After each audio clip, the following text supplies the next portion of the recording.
Alors voici donc la vanne anti-frost, comme on l'appelle. C'est la vanne qui va permettre de vidanger l'entièreté du boiler, donc de votre chauffe-eau. Chauffe-eau qui a une capacité de 10 litres. Sur ce modèle, le chauffe-eau ici est juste à côté.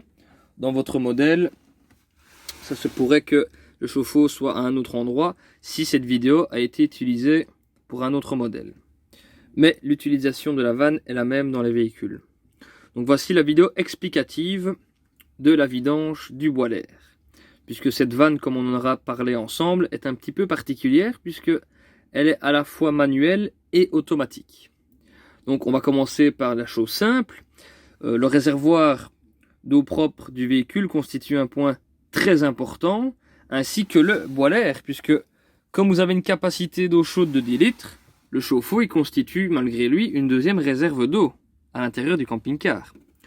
Donc, comme vous le savez, il n'y a pas 1000 choses à faire avec lesquelles il faut vraiment être très vigilant avant de mettre un véhicule à l'arrêt.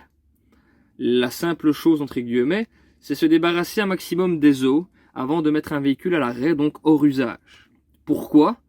En été, on va éviter que l'eau stagne à l'intérieur si le véhicule n'est pas utilisé, c'est un fait.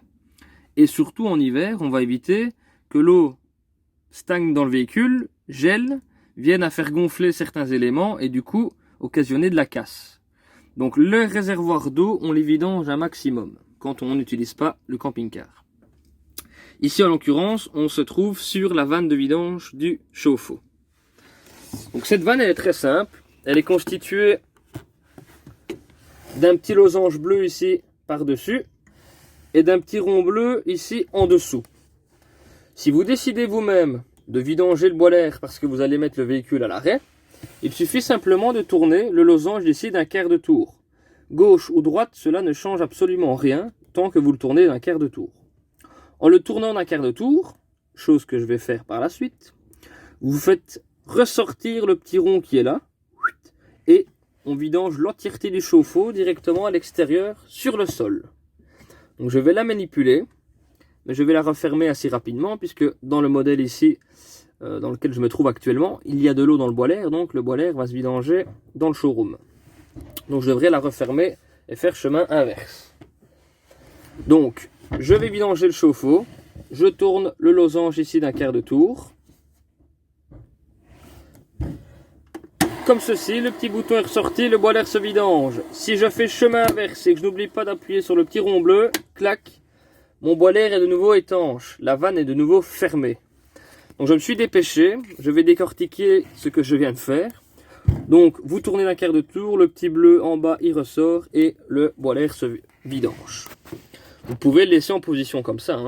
C'est une fois que vous allez reprendre le véhicule, avant de repartir avec, qu'il faudra refermer la vanne comme je l'ai fait. Donc remettre le losange bleu ici parallèle au tuyau qui est juste derrière. Et surtout pas oublier de renfoncer le petit rond. Donc a priori c'est simple, c'est une vanne. Une simple vanne qui vous permet de vidanger un réservoir. Ici c'est le boiler. Mais elle est à la fois automatique comme je le disais juste avant. Donc il y a une sécurité. Imaginons que vous avez mis le véhicule à l'arrêt parce que vous n'avez pas l'utilité, vous ne partez pas avec pendant plusieurs semaines. Et vous avez malencontreusement oublié de vidanger le chauffe-eau. Et il commence à faire froid. En fait quand on descend en dessous de plus 5 degrés à l'intérieur même du véhicule, la vanne de vidange ici elle s'active toute seule par sécurité. Donc elle anticipe le gel et elle vidange le boiler à votre place pour ne pas que le boiler gonfle avec le gel et du coup casse. Donc quand il fait trop froid à l'intérieur même du véhicule, c'est le petit rond là en bas, uniquement lui, qui décide de ressortir sans demander votre avis. Et quand il se met en position comme ça, c'est comme quand vous tournez la vanne ici, vous vidangez le chauffe-eau. Donc cette vanne se pilote manuellement, mais s'il fait trop froid à l'intérieur du véhicule, elle s'enclenche toute seule. En dessous de plus 5 degrés, elle anticipe le gel et vidange votre boiler à votre place. Donc si vous utilisez le camping-car, vous êtes stationné quelque part en période où il ne fait pas très chaud à l'extérieur, vous quittez le camping-car sans laisser de chauffage, et il commence à faire trop froid ici à l'intérieur, il ne faudra pas s'étonner si en revenant à votre véhicule, il y a une énorme flaque d'eau en dessous. Parce que vous aurez laissé le véhicule sans chauffage. Du coup, la vanne ici, elle aura commencé à attraper froid et elle aura vidangé le boîte à l'air à votre place. Voilà ce qui peut arriver.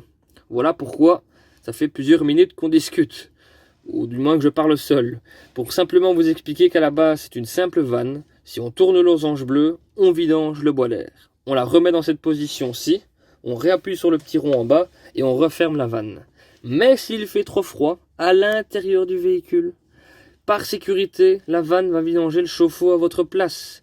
Donc pour ne pas que ça arrive quand on utilise le véhicule, qu'on est en vacances avec le véhicule, il faut absolument laisser un petit chauffage, une petite température à l'intérieur, que ce soit pendant la nuit ou pendant que vous partez faire votre activité, pour éviter d'avoir des blagues et de perdre vos os.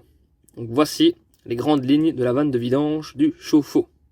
Je le répète que c'est un réflexe à avoir. On vidange le réservoir d'eau propre et on vidange le boîte à l'air quand le véhicule n'est pas utilisé, pour ne pas que ça y stagne l'été si le véhicule est hors usage et surtout pour éviter du gel et donc de la casse en hiver.